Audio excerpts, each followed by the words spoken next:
Wow. Yan. Yung kamatis. Hi guys, samahan nyo kaming mag-harvest ng iba't ibang prutas at gulay. Andito kami ngayon sa garden ng aming friend. So, ang dami nilang tanim dito guys. At magsisimula tayo dito sa watermelon. Ang daming bunga ng watermelon niya guys. At natikman namin yung isa at ang pula-pula niya guys.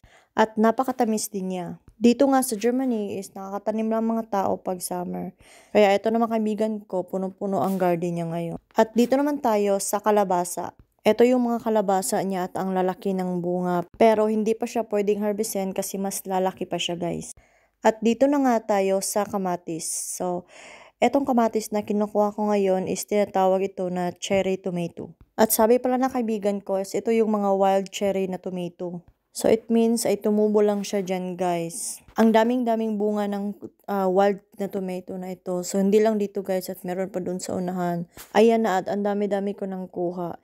Hindi na ako magkagaga kung anong unahin ko dahil sa dami ng bunga. Kaya siguro tinawag ito na cherry kasi para din siyang cherry kalaki, guys. So, ayan, nahulog pa nga. So, ang kinuha ko lang, guys, is itong mga hinog. So, ang dami niyang bunga at ang liit-liit lang ng puno, pero ang dami-dami na niyang bunga. Masarap daw itong kainin ng raw lang guys, pero hindi kasi ako fan ng tomato, kaya for the harvest lang ang person. So, ayan na ngayon nakuha ko guys.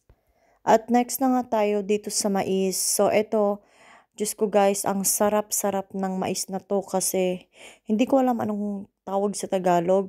Kasi sa amin sa Bisaya is tinatawag siyang malagkit. Basta ang sarap niya guys. At next na nga is itong mga sili. Ayan, at napakalit lang din ng puno niya, pero tingnan mo naman ang bunga guys, sobrang dami. Ang sarap nitong gawing chili garlic, Diyos ko, ang sarap nito guys. Tapos isusauce ito sa kahit ano man, lalo-lalo na sa siomay, Diyos ko, siomay, ang sarap-sarap. Ito talaga nakakaganda pag meron kang garden kasi natatanim mo kung anong gusto mong itanim. O, diba? Ang dami-dami mong pwedeng maitanim sa garden mo. Basta matyaga ka lang at marunong kang magtanim is makakaya mong tanim lahat ng gusto mong itanim. So, at next naman is dito ulit tayo sa isang kamatis. So, eto guys is ibang variety ng kamatis. Pero, yung mga dahon niya is namatay na siya guys. At eto na pala na kamatis is kunuha ko lang yung bunga kasi sayang din. So, at ito rin isa guys na kamatis na ito is namatay din siya guys at nalaya na yung bunga niya, yung mga dahon niya pala. So, ayan, ang dami-dami pa naman yung bunga pero namatay na siya. So, mas malaki ito guys doon sa cherry tomato. So, nakikita nyo naman, mas malaki siya ng konti. So, dito is mga kamatis ulit. So, dito na part is kasama niyang mga pipino. At meron ding ampalaya. So, ito yung mga pipino guys. Tignan nyo sa ibaba. So, madami din siyang bunga. Ito naman is kamatis. Ito yung purple daw na kamatis. Pero hindi ko naman anong lasa niyan guys. At dito tayo sa ampalaya. Ayan, ang haba ng ampalaya. Ayun, at ang laki-laki guys. Hindi ako makain ng ampalaya guys. Pero gusto ko lang mag-harvest jar. Iba talaga ampalaya guys. Kasi grabe talaga magbunga itong ampalaya. So, tingnan nyo naman, diba? O, ang dami-daming bunga.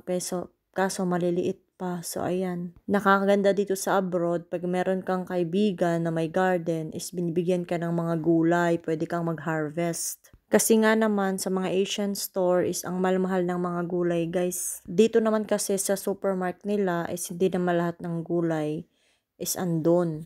Tulad nitong mga ampalaya, meron silang talong dito, pero iba yung talong sa atin, guys. Mas masarap yun sa atin.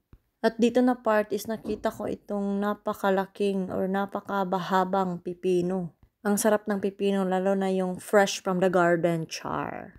Ayun, at nalaglag siya, ang laki-laki. Ayan, kitang-kita nyo guys, napakahaba guys. May naalala ka ba? Char lang. Ito naman is kuha nung isang friend ko guys. Ito na nga, ang dami-daming ampalaya at ang dami-dami ding pipino. So, merong mga maliit na pipino at meron din yung mahahaba na may pipino guys. Nabulol na tuloy ako. Kahit anong pipino, basta masarap yan guys. Dito naman tayo sa talong. Sus, ang dami-dami ng bunga ng talong na to guys.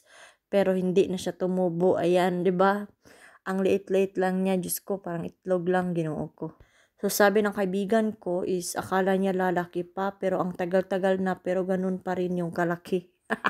Eto guys, sa labas 'to sa kapitbahay ng, kaibigan ko. Tingnan niyo yung mga kamatis. Diyos ko ang laki-laki. Ayan, ang laki-laki ng mga kamatis niya. Pero siyempre hindi tayo magnakaw kasi sa kabilang bahay yan baka mapriso tayo. Ayan at ibang-ibang kamatis din yung, tanim niya. So ayan.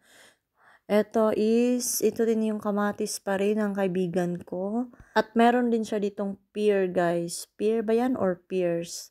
Basta pear. So meron din siyang bunga. So ito yung beans guys. So meron din siyang tanom na mga beans. Ayan. So hindi naman siya masyadong maraming bunga. Pero meron siyang mga bunga na iilan lang siya.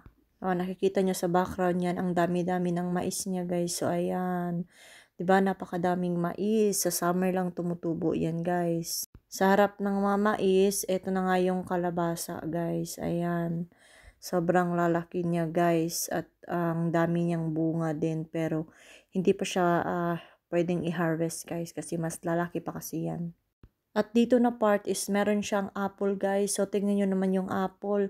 Napakaliit lang niyang yung puno, pero tingnan mo naman ang bunga, napakadami, guys.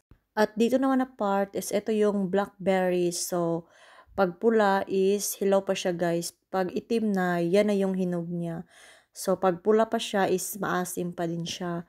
Tapos, pag hinog na siya, yung maitim, yan yung matamis na guys. So, ito 'di ba ang sarap-sarap ng blackberry. So, maliliit na klase na blackberry ang meron yung kaibigan ko. Ayan. So, para din siyang itsura ng wild blackberry. Ayan. Ang hindi ko lang gusto dito sa wild blackberry or sa blackberry is yung matinik. Ang tinikinik ng puno niya. So, para siyang sa rose na tinik. Yung sa rose bitaw na bulaklak. Ganun, ganun yung tinik niya. So, ayan.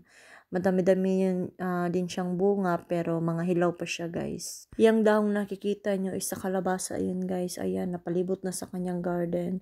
So, eto na nga, may nakuha tayong mga blackberry. So, ayan, ang dami pa niyang bunga guys. So, pero maliliit pa siya at talagang nakakatinig kaya nag-iingat ako pag kumukuha ako kasi ang sakit pag natusok sa kamay mo yan. At dito na nga na part is yung mga grapes. So, ayan, ang daming bunga ng grapes pero maliliit pa siya. So, eto pala yung green na grapes guys. So, ang sarap-sarap nito guys. Dito sa supermarket, pag bumili ka ng mga prutas, mahal guys, lalo na itong grapes. Napakamahal. Ayan, ang dami-daming bunga guys, pero hindi pa siya makain. So, ayan. At eto na nga yung mga kuha ko. At eto na nga yung nakuha ko lahat guys. Wow, ang dami. So, ayun lang. Thank you for watching. Bye!